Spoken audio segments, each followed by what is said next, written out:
പ്രിയമുള്ളവരെ, വിശുദ്ധ ബൈബിളിനെ ആസ്പദമാക്കിക്കൊണ്ട്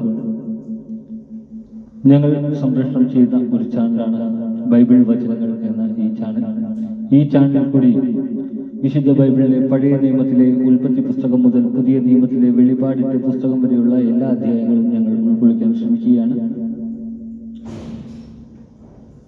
ഈ ദൈവവചനങ്ങൾ ശ്രവിക്കുന്ന എല്ലാവരും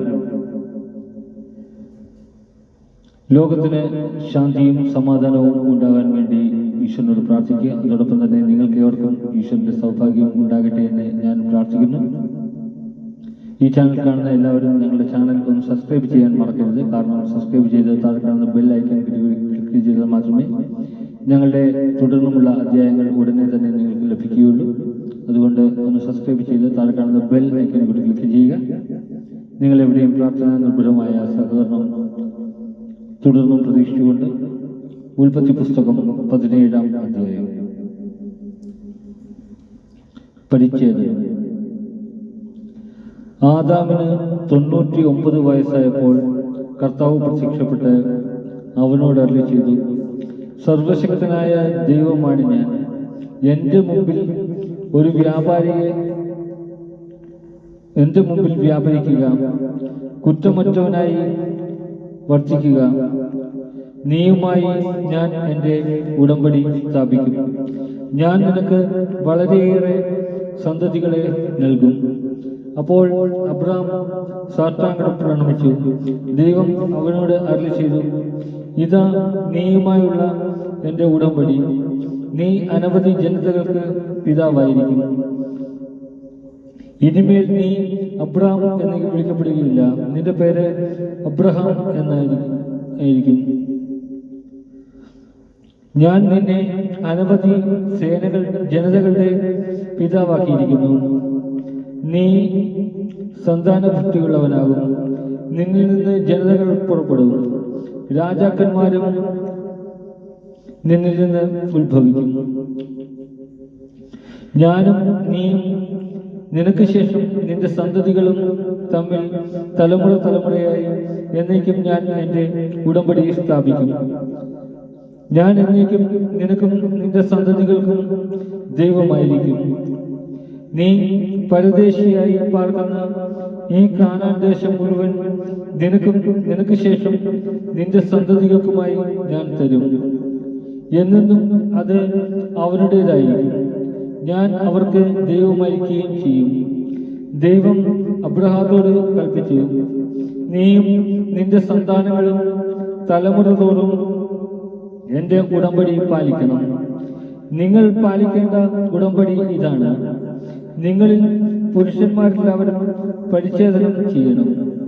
നിങ്ങൾ അഗ്രചർമ്മം ഛേദിക്കണം. ഞാനും നിങ്ങളുമായുള്ള ഉടമ്പടിയുടെ അടയാളമായിരിക്കും അത്. നിങ്ങളിൽ 8 ദിവസം പ്രായമായ ആൺകുട്ടിക്ക് പരിച്ഛേദനം ചെയ്യണം. നിന്റെ വീട്ടിൽപ്പെടുന്നവനോ നിന്റെ സന്താനങ്ങളിൽ പെടാത്ത വിലയ്ക്ക് വാങ്ങിയ പരദേശിയോ ആകട്ടെ, തലമുറ തോറും എല്ലാ പുരുഷന്മാർക്കും പരിച്ഛേദനം ചെയ്യണം. നിന്റെ വീട്ടിൽ പെടുന്നവന് നീ വിലയ്ക്ക് വാങ്ങിയവനും പരിച്ഛേദനം ചെയ്യപ്പെടണം. അങ്ങനെ എൻ്റെ ഉടമ്പടി നിന്റെ മാംസത്തിൽ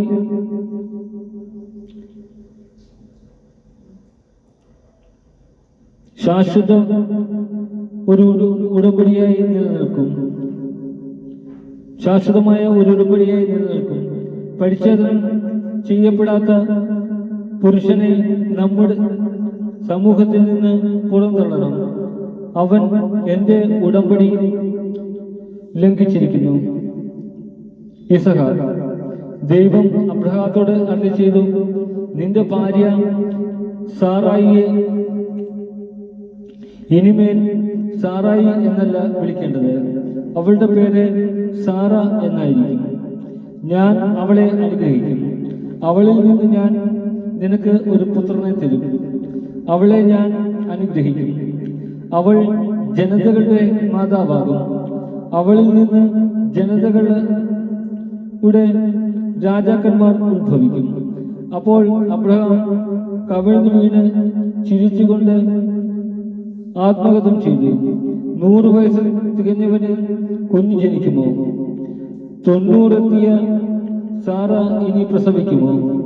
അബ്രഹാം ദൈവത്തോട് പറഞ്ഞു, ഇസ്മായേൽ അങ്ങയുടെ തിരുമുമ്പിൽ ജീവിച്ചിരുന്നാൽ മതി. ദൈവം അരുളി ചെയ്തു, നിന്റെ ഭാര്യ സാറ തന്നെ നിനക്കൊരു പുത്രനെ പ്രസവിക്കും. നീ അവനെ ഇസഹാക്ക് എന്ന് വിളിക്കണം. അവനുമായും അവന്റെ സന്തതികളുമായും ഞാൻ നിത്യമായ ഒരു ഉടമ്പടി സ്ഥാപിക്കും. ഇസ്മായേലിനു വേണ്ടിയും ഉള്ള നിന്റെ പ്രാർത്ഥനയും ഞാൻ ക്ഷമിക്കൊണ്ടിരിക്കുന്നു. ഞാൻ അവനെ അനുഗ്രഹിച്ചിരിക്കുന്നു. ഞാൻ അവനെ സന്താനപുഷ്ടിയുള്ളവനാക്കി അവന്റെ സന്തതികളെ വർദ്ധിപ്പിക്കും. അവൻ 12 രാജാക്കന്മാർക്ക് പിതാവായിരിക്കും. അവനിൽ നിന്ന് ഞാനൊരു വലിയ ജനതയെ പുറപ്പെടുവിക്കും.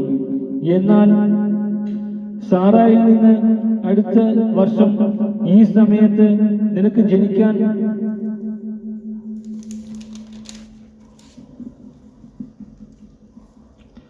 പോകുന്ന ഇസഹാക്കുമായി എന്റെ ഉടമ്പടി ഇസഹാക്കുമായിട്ടാണ് എന്റെ ഉടമ്പടി ഞാൻ സ്ഥാപിക്കുക. അബ്രഹാത്തോട് സംസാരിച്ചു കഴിഞ്ഞ് ദൈവം അവനെ വിട്ടുപോയി. ദൈവം കൽപ്പിച്ചതുപോലെ ആ ദിവസം തന്നെ അബ്രഹാം മകൻ ഇസ്മായേലിനെയും തന്റെ വീട്ടിൽ പിറന്നവരും താൻ വില കൊടുത്തു വാങ്ങിയവരുമായ സകല പുരുഷന്മാരെയും പരിച്ഛേദന ചെയ്തു. പരിച്ഛേദന സമയത്ത് അബ്രഹാത്തിന് 99 വയസ്സും ഇസ്മായേലിന് 13 വയസ്സുമായി ഉണ്ടായിരുന്നു. അന്ന് തന്നെ അബ്രഹാമും മകൻ ഇസ്മായേലും പരിച്ഛേദനം ചെയ്യപ്പെട്ടു.